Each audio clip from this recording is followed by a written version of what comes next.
En una sala oscura iluminada apenas por anjas de luz que debuya la silueta de un joven con jeans. Y camiseta negra la cámara lo sigue mientras camina lentamente con la mirada fija en el suelo, cargando el peso de una historia que parece imposible de levantar. La voz en off irrumpe con fuerza, lo expulsaron de la universidad, lo despidieron de la empresa que el mismo fundó. Y un así cambió el mundo. Es contraste entre la soledad del fracaso y la magnitud del triunfo es el corazón de esta narración. Steve Jobs no fue simplemente un empresario.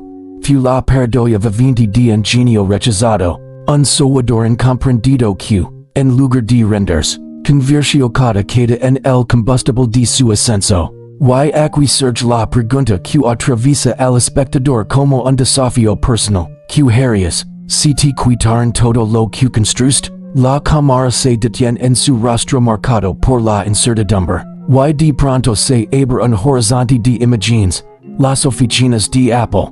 Los productos que revolucionaron industrias, los aplausos de millones de personas. Que nunca imaginaron que aquel joven solitario se convertiría en el arquitecto de una nueva era. El gancho emocional se intensifica mostrando el contraste entre el Jobs derrotado y el Jobs victorioso, entre el hombre que perdió todo y el visionario que lo recupera multiplicado. En este tránsito aparece la brújula de su vida, la frase que se convertiría en legado universal.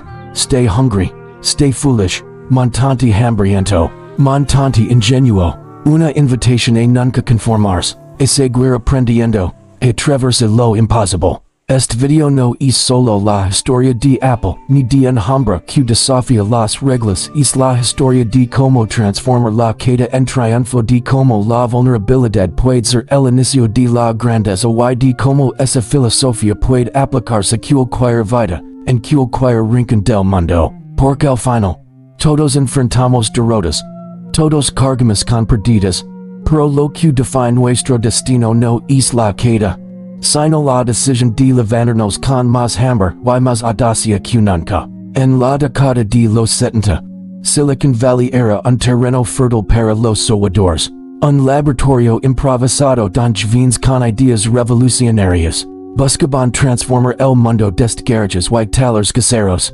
Entre ellos estaban Steve Jobs y Steve Wozniak, dos amigos que compartían una visión audaz, levar la informática a las manos de la gente común. En un pequeño garage, rodeados de cables, placas y piezas recicladas, dieron vida a la primera Apple.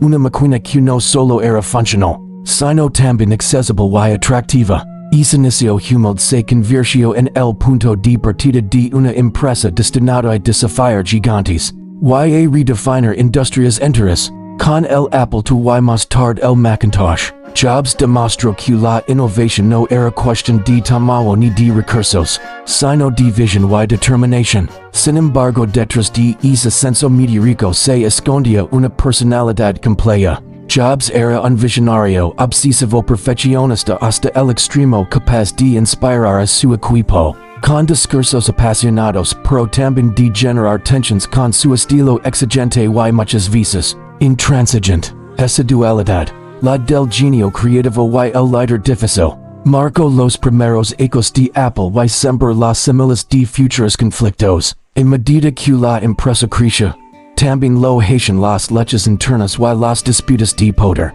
Los ejecutivos y la junta directiva comenzaron a cuestionar sus métodos, su carácter y su capacidad para liderar una compañía que ya no era un proyecto de garage, sino una corporación en expansión. En 1985, tras una serie de enfrentamientos, Jobs fue despedido de Apple. La empresa que él mismo había fundado fue el momento más humillante de su vida. Un golpe devastador que lo dejó sin rumbo y lo obligó a enfrentarse a la realidad de haber perdido todo lo que había construido. Pero en esa queda se escondía una oportunidad.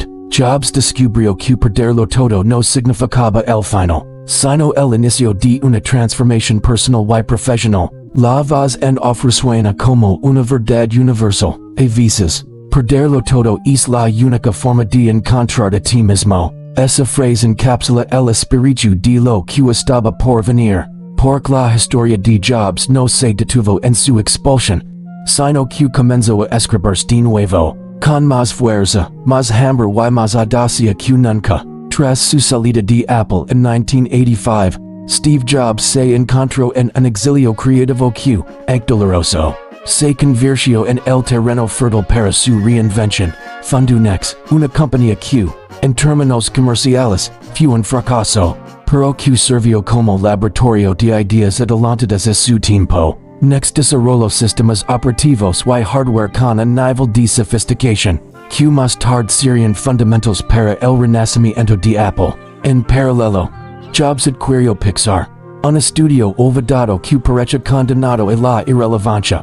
Con paciencia y visión, lo transformó en un imperio de animación que revolucionó el cine, con películas como Toy Story demostrando que la creatividad aplicada con disciplina podía cambiar industrias enteras. Estos ecos de exilio le enseñaron que el fracaso no es un final, sino una semilla que, con el tiempo, puede germinar en innovación futura. Mientras tanto, Apple, sin su fundador, entraba en una crisis profunda durante los años 90.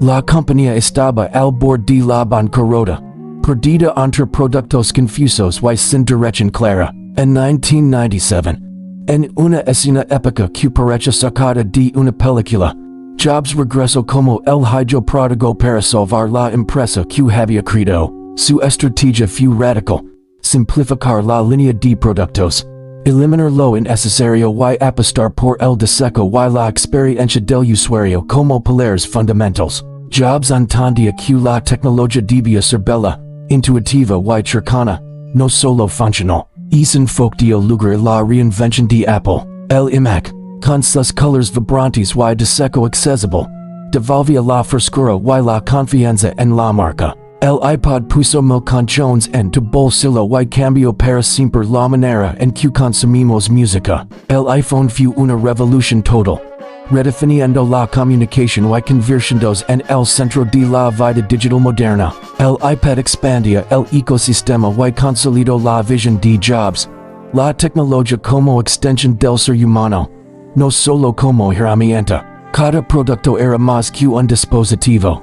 Era una declaración de principios, una invitación a vivir de manera diferente. En 2005, Jobs pronunció su famoso discurso en Stanford, donde compartió la filosofía que había guiado su vida: stay hungry, stay foolish. Montante hambriento, montante ingenuo. Stay hungry significaba nunca conformarse, siempre buscar más, siempre aspirar a lo imposible. Stay foolish era la invitación a desafiar lo establecido, a atreverse a lo que otros consideraban absurdo. Jobs aplica esta filosofía en cada etapa de su vida. Cuando fundó Apple en un garage, cuando se levantó tras su despedido, cuando apostó por Pixar contra todo pronóstico, y cuando reinventó Apple con productos que parecían imposibles. El impacto global de esta visión fue inmenso. Apple se convirtió en la empresa más valiosa del mundo, símbolo de innovación y resiliencia. Jobs trascendió la figura de empresario para convertirse en un icono cultural, alguien que no solo vendía productos, sino que ofrecía un estilo de vida, una manera de pensar y de relacionarse con la tecnología. Su influencia se extendía más allá de los dispositivos, inspira a generaciones a perseguir sus sueños, a no rendirse ante la adversidad y a creer que la creatividad puede cambiar el mundo. De su historia se desprenden lecciones universales. El fracaso no es un final, es un inicio disfrazado. La obsesión por la excelencia, aunque difícil y exigente, puede transformar industrias enteras. La visión importa más que los recursos, porque una idea poderosa puede superar cualquier limitación material. Y, sobre todo, la actividad de aprender y crecer constantemente es la verdadera riqueza. La que permite que incluso en la queda más dura se encuentre la fuerza para levantarse. La vida de Steve Jobs demuestra que la grandeza no se mide por la ausencia de derrotas, sino por la capacidad de convertir cada derrota en el motor de un triunfo en mayor. De la queda al triunfo. La vida de Steve Jobs encarna la idea de que los límites son ilusiones creadas por el miedo, y la duda. Lo que parecha un final devastador. Ser expulsado de la universidad. Ser despedido de la empresa que el mismo había fundado. Se convirtió en el inicio de una transformación que cambiaría el rumbo de la tecnología y de la cultura global. Jobs nos demuestra que la grandeza no nace de la comodidad, sino de la adversidad. Y que cada derrota puede ser el terreno fértil para un renacimiento más poderoso. Su historia es un recordatorio de que la queda no define un ser humano, lo define la manera en que se levanta. Y aquí surge el mensaje directo al espectador. Tu queda puede ser tu mera oportunidad, tu hambre puede ser tu motor, tu locura puede ser tu genio. Esas palabras no son solo un eco de la vida de Jobs, son una invitación a mirar hacia adentro. Y reconocer que todos tenemos la capacidad de transformar nuestras heridas en fuerzas nuestras perdidas en aprendizajes y nuestras dudas en caminos hacia la innovación. La pantalla se oscurece. La voz en off resuena con solemnidad y esperanza. Stay hungry, stay foolish, montante hambriento, montante ingenuo. Esa frase pronunciada en un discurso que inspira melones. Se convierte aquí en el chair icónico de una historia que trasciende el hombre y la empresa. Porque es un llamado universal a nunca conformarse, a nunca perder la curiosidad, a nunca dejar de arriesgarse. Y finalmente, la acción emocional se dirige al espectador. No importa dónde estés hoy, no importa cuán grande haya sido tu queda o cuán incierto parezca tu futuro. Lo que realmente importa es que tan hambriento estés por aprender, que tan audaz estés dispuesto a ser para desafiar lo imposible. La vida de Jobs nos enseña que la verdadera riqueza no está en los recursos materiales, sino en la actitud de crecer, reinventarse y creer que incluso en la oscuridad más profunda puede nacer una luz capaz de iluminar al mundo.